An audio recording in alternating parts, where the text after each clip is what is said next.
Hello friends, జనవరి 1వ తేదీకి చరిత్రలో ఎంతో ప్రాధాన్యత ఉంది. జనవరి 1 ప్రపంచవ్యాప్తంగా న్యూ ఇయర్ వేడుకలను జనవరి 1న గ్రాండ్గా జరుపుకోవడం ఆనవాయితీగా వస్తుంది. ఈ సెలబ్రేషన్స్ ఏ సంవత్సరం నుంచి మొదలయ్యాయో చెప్పడం కష్టం. పూర్వం వీటిని రకరకాల తేదీల్లో నిర్వహించేవారు. చివరికి జూలియన్ గ్రెగోరియన్ క్యాలెండర్ల ప్రకారం జనవరి 1 నుంచి కొత్త సంవత్సరం మొదలవుతుంది. జేనస్ అనే దేవుడి పేరుతో జనవరి నెల ఏర్పడింది. జనవరి 1 1999లో యూరో కరెన్సీ లావాదేవీలు మొదలయ్యాయి.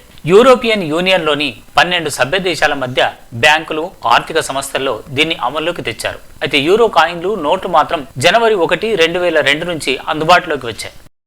జనవరి 1నే ప్రపంచ కుటుంబ దినోత్సవం జరుపుకుంటారు. One day of piece and sharing అనేది దీని ట్యాగ్ లైన్. గ్లోబల్ ఫ్యామిలీ డేను జనవరి 1న జరుపుకోవడం 2000 సంవత్సరంలో అమెరికాలో మొదలైంది. మరోవైపు ఒకరోజు శాంతి దినంగా జనవరి 1న జరపడం ఐక్యరాజ్య సమితి సహస్రాబ్ది ఉత్సవాల నుంచి కొనసాగుతోంది. జనవరి 1, 1955 రసాయన శాస్త్రవేత్త శాంతి స్వరూప్ భట్నాగర్ మరణించిన రోజు ఇది.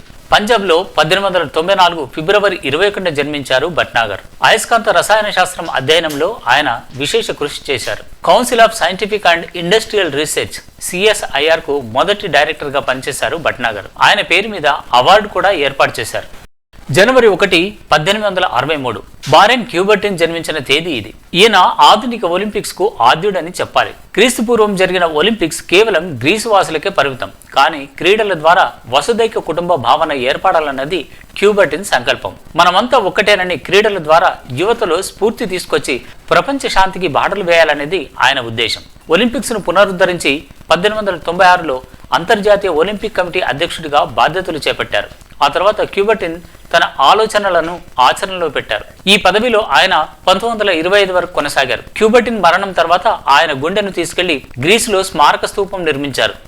జనవరి 1, 1894 ప్రముఖ భౌతిక శాస్త్రవేత్త సత్యేంద్రనాథ్ బోస్ జన్మించారు. పరమాణు కేంద్రకంగా ఉండే బోసాన్లు అనే పేరు సత్యేంద్రనాథ్ బోస్ నుంచి వచ్చిందే. కోల్కతాలో జన్మించిన సత్యేంద్రనాథ్ బోస్ 1926, 1945 మధ్య ఢాకా విశ్వవిద్యాలయంలో భౌతిక శాస్త్ర ప్రొఫెసర్గా పనిచేశారు. కాంతి క్వాంటంల లెక్కలకు, సన్నిహిత సంధాన గుణకాలకు సంబంధించిన రంగాల్లో ఈయన విశేష కృషి చేశారు.